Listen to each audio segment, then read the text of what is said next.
Лондон BBC, саламатсыздарбы? Элер алчыны спорт жаңылыктар менен Гүлнара Касманбетова. Йеменде холера илдетинен каза тапкан кишилердин саны 400-кө жетти. Экономика өскөндө суу дагы көп сарпталат. Суу менен камсыздоонун салттуу ыкмасы жетиштүү болбосо, эл көп каражат төлөп калабы?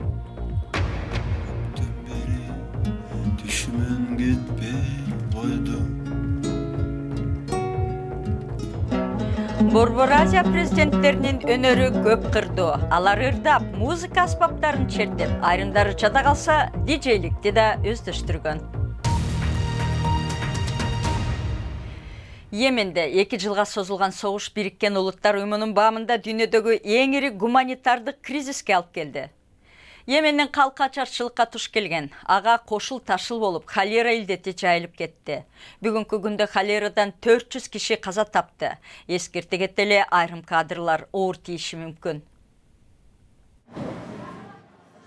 Йемендеги соңку гуманитардык кризис. Холера оорусу өлкө боюнча тез жайылууда.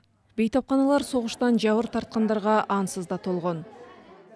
Бетс жана анын үй бүлөсү шаар катуу бомбалангандан кийин борборго келишти. Ал бул жер балдар үчүн коопсуз болот деген үмүттө келген. Бирок келгенден 2 күн өтпөй, алардын өмүрү дагы бир коркунучка кабылды. Балдар ойногонду кетишкен. Андан кийин алар сырттагы таштандыларды жыйнай башташты. Менин балам колун жууган, бирок ал кечки тамактан кийин катуу ооруп калды. Йемен согуштан жана ачкачылыктан бүлүнгөн өлкө. Бул жакта абал мурда деле жакшы эмес болчу. Бирок 2 жыл бою жүргөн согуштан кийин өлкөнүн кыйынчылыктан чыгышы оңой болбой калды. Согуш бардык нерсени талкалады. Айрыкча саламаттык сактоо системасы өтө начарлады. Дары-дармек жок, таза суу жетишсиз. Бул өтө коркунучтуу. Сыртта бейтаптар токтобой агылып келип жатат. Бирок ооруканада бош орун жок болгондуктан аларды короонун ичинде дарылашууда. Күн сайын келген жаңы бейтаптардын саны 200дөн ашууда. Айрым бейтаптарды дарылоо үчүн чатырлар тегилүүдө. Холера оорусун айыктыруу арзан жана жеңил. Бирок Бириккен Улуттар уюмунун айтымында гуманитардык жардамды 2 өлкө өткөзбөй кечиктирип жатат. Ал арада жардамга муктаж адамдар азап чегүүдө. Суунун жетишсиздиги көптөгөн өлкөлөрдө көйгөйгө айланды.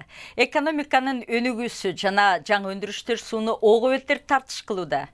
Индиянын Силикон өрөөнү аткан Бангалор компьютер тармагы жана бийик имараттар менен белгилүү. Бирок соңку 15 жылдын ичинде шаардын калкы 2 эсеге өстү. Ал эми суу менен камсыздоо системасы өнүкпөй артта калган. Индиянын Бангалор шаарында суу акырындык менен азайып келет. Эртең мененки тыгын учурунда бул унаалар баалуу жүгүн, сууну ташып бара жатышат. Миңдеген суу ташыган унаалар шаарды аралап үйлөргө жана кеңселерге суу жеткиришет. Бангалор Индиянын тез өсүп келе жаткан шаарларынын бири жана компьютердик тармагы үчүн Силикон өрөөнү деген атка конгон. Абдан жандуу, заманбап глобалдык шаар. Бирок шаардын мурунку суу тармагы кичирейди жана булганды. Тургундар жеке суу ташыган берүүчү уюмдарга көз каранды. Алар суунун жеткирилишин жана кабарларда айтылгандай баасын дагы көзөмөлдөйт. Эгер биз суу ташыбасак, эл суусуз калат. Мурда сууну жер алдынан алчубуз, бирок ал жерлер азыр иштетилип жатат. Ал учурда биз 100 метр казчубуз, андан кийин 300, 500, кийин андан да терең казылып кете берди. Азыр эми 900 метрге чейин казуубуз керек. Супербосс программист болуп иштейт жана адемдүү аймакта жашайт. Аны менен коңшулаш жашаган 200 үй бүлөдө эле ал суу ташыган уюмдарга көз каранды. Айрым учурда алар мафия сыяктуу иштешет. Бирок бул маселени эч ким ачык түрдө талкуулабайт. Ооба суу келип жатат, бирок суунун сапатынан күмөн санайбыз. Суроо талап көп болгондуктан жана суунун баасы өсүп жаткандыктан алар менен сүйлөшүп келишимге келүү оор. Бангалордо 400 000 суу кудугу бар. Аларда суунун деңгээли акырындап азаюуда.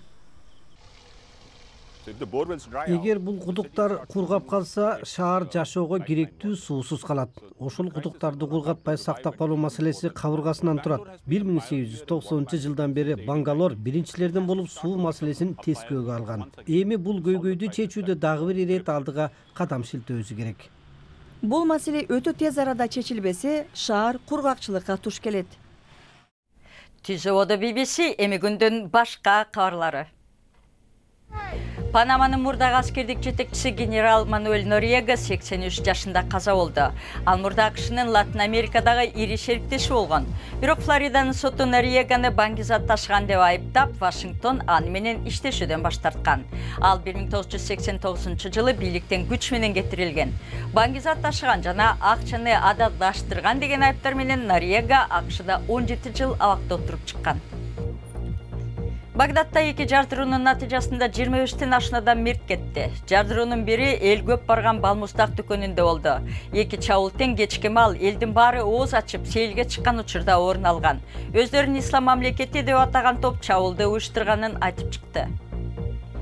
Бангладеште катуу борон жээк тилкесин талкалап 100 миңдеген тургун жер которууга аргасыз болду. Аралдын жээгин 2 метрдей бийик толкун каптаган.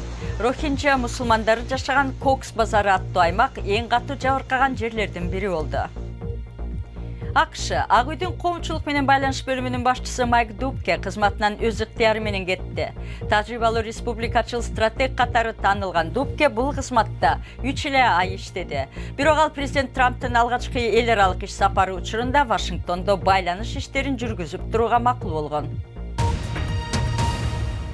Борбор Азиядагы президенттер музыкага шыктуу экени өзгөчө BBC'де кызыгуу жаратты. Кыргыз президенти Алмазбек Атамбаев менен катар түркмөн башчысы Гурбангули Бердимухамедов ырдайт жана диджейликти да билет. Ошондой эле Казакстандын президенти Нурсултан Назарбаев домбура черткенди жакшы көрөт. Улам бир жаңырт чыгарган мамлекет башчысы Алмазбек Атамбаев Кыргызстандын президенти. Алдырлардын күйүүсүн дагы, сөзүн дагы өзү жазат. Борбор Азиянын президенттери музыка жанды окшойт. Казакстандын президенти Нурсултан Назарбаев домбура чертип жатат. Түркмөнстандын президенти болсо диджей болгонду дагы өздөштүргөн. Ал кээде сүйүү ырларынды ырдайт. Эмки кезек сиздики, президент Путин. Президенттердин өнөрүнөн эми спортко кайрылалы. Хаддерсфилд Таун клубу Рейдинг командасын 4-ч эсебинде жеңип 45 жылдан бери алгачкы жолу англис футболунун мыктылар катарына кошулду.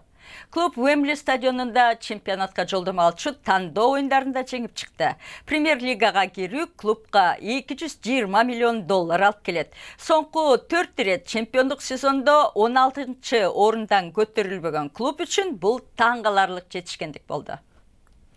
Кытайдын үстөл теннис боюнча ири жылдыздарынын бири аялдар улуттук тобун машыктыруудан четтетилди. Ал кумар ойноп жүрүп карызга баткан деп айтылууда. Конг Лингуй Сингапурдагы казиного $700 миң карызын төлөбөгөнү үчүн айыпталган. Ал казинодо болгон, бирок карыз меники эмес дейт. Казино болсо аны сотко берди. Дортмунд командасын 2 жылдан бери башкарган Томас Тушел тренерликтен кетти. 43 жаштагы менеджер 2015 жылы Юрген Клопптун ордуна келген. 11 апрелде команданын автобусу жардыруудан жабыркаган соң Тушелдин баш жетекчиси Ханс Хоаким Вацке менен мамилеси сууп калган. Дортмунд 6-чы күнү Франкфурт командасын утуп Германиянын кубогун жеңди. Жаңылыктардын соңунда Кытайдын түндүк батышында полиция адаттан тышкары милдет аткарды. Өтө кымгуут кан жолго чыгып кеткен бирөөнү коштоо керек болду. Булар түйөлөр эле. Бул аймакта жайылган түйөлөр кээде жолго чыгып кетет. Аларды айдап жиберип, рас түйөлөр дагы, айдоочулар дагы жабыркаган жок. Түйөлөр жолго чыкса, аларга да коштогон кортеж керек турбайбы? Интернетибизге чакырам. Дарегибиз BBC Kyrgyz.com сайтыбыздан жаңылыктарды окуп, радиобузду да уга аласыз. Сиздер менен Гүлнара Касманбетова болду. Ободо кайрадан жолукканча саламатта болуңуздар.